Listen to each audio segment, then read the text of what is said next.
Теперь я уверен, что большинство из вас знают старую историю об астронавте, который отправился далеко в космос, и, вернувшись, его спросили, был ли он на небесах и видел ли Бога. Он ответил утвердительно, и тогда его спросили, что насчет Бога? Он сказал, она черная. Хотя это очень известная и часто рассказываемая история, она очень глубокая. Я расскажу вам о монахе, который начинал жизнь как довольно-таки агностик или атеист, а затем начал читать Эбера, французского философа, который провозгласил жизненную силу, Алон Виталь и так далее. И чем больше он углублялся в эту философию, тем больше он понимал, что эти люди на самом деле говорят о Боге. Я прочитал много теологических рассуждений о существовании Бога, и все они начинаются с этой мысли. Если вы умны и разумны, вы не можете быть продуктом механической и бессмысленной вселенной. Инжир не растет на чертополохе, виноград не растет на терновниках, и поэтому вы, как выражение вселенной, как отверстие, через которое вселенная наблюдает за самой собой, не можете быть простым случайным явлением.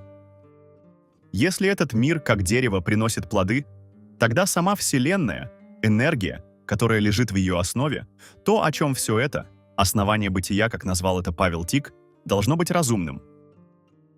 Теперь, когда вы приходите к этому выводу, вы должны быть очень осторожны, потому что можете сделать необоснованный скачок, а именно прийти к выводу, что тот разум, та замечательная проектирующая сила, которая производит все это, является библейским Богом. Будьте осторожны, потому что этот Бог, вопреки своим собственным заповедям, создан по образу и подобию патерналистского, авторитарного благодетеля-тирана древнего Ближнего Востока. И очень легко попасть в эту ловушку, потому что она уже подготовлена, институционализирована в римско-католической церкви, в синагоге, в протестантских церквах, все они готовы, чтобы вы это приняли. Под давлением социального консенсуса и так далее, очень естественно предполагать, что когда кто-то использует слово «Бог», имеется в виду именно этот образ Отца. Даже Иисус использовал аналогию Отца для своего опыта Бога.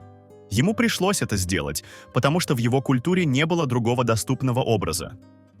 Но в наши дни мы восстаем против образа авторитарного Отца. Однако отвергать патерналистский образ Бога, как идола, не обязательно означает быть атеистом, хотя я выступал за нечто, называемое атеизмом во имя Бога, то есть за опыт, контакт, отношения с Богом, то есть с основой вашего бытия, которые не обязательно должны быть воплощены или выражены в каком-либо конкретном образе. Теологи в целом не любят эту идею, потому что в своих дискуссиях с ними я вижу, что они хотят быть немного жесткими в отношении природы Бога. Они хотят сказать, что у Бога действительно есть очень специфическая природа.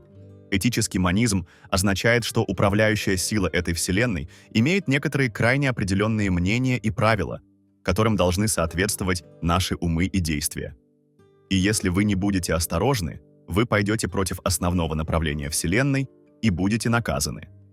Но есть это чувство, что за миром стоит некая власть. И это не вы, это что-то другое. И поэтому этот еврейско-христианский и действительно мусульманский подход заставляет многих людей чувствовать себя довольно странно, отстраненно от корня и основания бытия.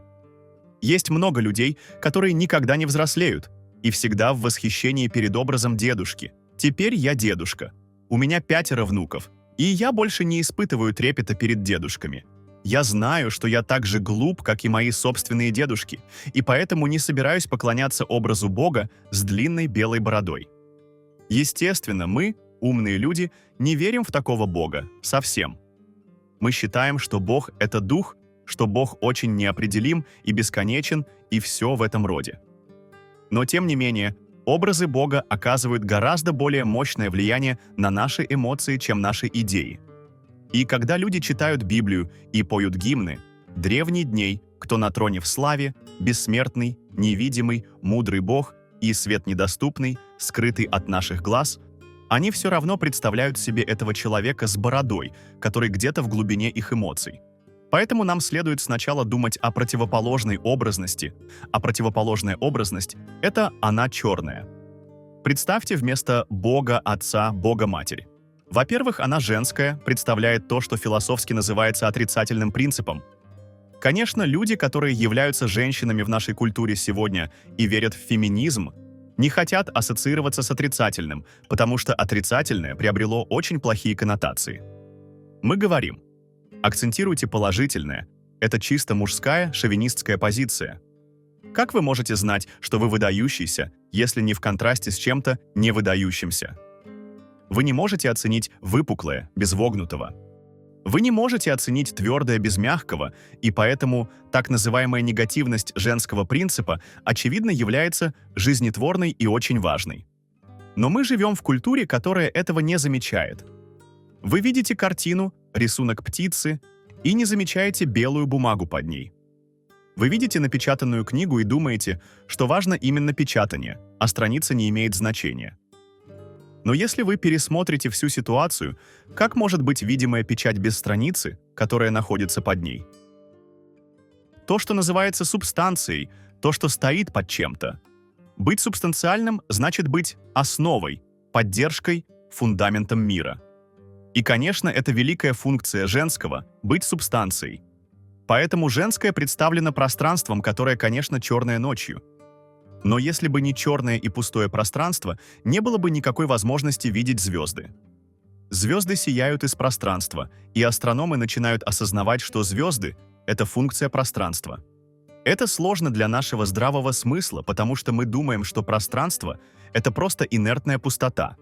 Тогда мы не осознаем, что пространство является совершенно основополагающим для всего. Это как ваше сознание. Никто не может представить, что такое сознание. Это самое неуловимое, что только может быть, поскольку это фон всего остального, что мы знаем. Поэтому мы на самом деле не обращаем на него много внимания. Мы обращаем внимание на вещи в поле сознания, на контуры, на объекты, на так называемые вещи, которые находятся в поле зрения, звуки, которые находятся в поле слуха и так далее. Но то, что охватывает все это, мы не обращаем на это много внимания. Мы даже не можем об этом думать, это как попытка посмотреть на свою голову. Вы знаете, вы пытаетесь посмотреть на свою голову. И что вы находите? Вы даже не находите черную массу посередине. Вы просто ничего не находите. И все же это то, из чего вы видите, так же как пространство, это то, из чего светят звезды. Так что в этом всем есть что-то очень странное. То, что вы не можете уловить, то, что всегда ускользает от вас, то, что совершенно неуловимо. Пустота кажется абсолютно необходима для того, чтобы за образом отца, за образом матери, за образом недоступного света и за образом глубокой и бездонной тьмы было что-то еще, что мы не можем вообще представить.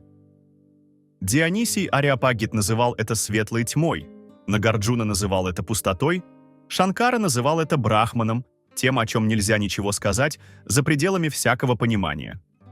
И вы видите, что это не атеизм в формальном смысле слова. Это глубоко религиозное отношение, потому что то, что это практически означает, это отношение к жизни полного доверия, отпускания. Когда мы формируем образы Бога, они на самом деле являются проявлением нашей недостаточности веры, чем-то, за что можно зацепиться, чем-то, что можно ухватить.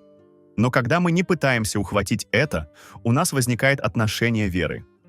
Если вы отпустите всех идолов, вы, конечно, обнаружите, что то, что является неизвестным и основой Вселенной, это именно вы.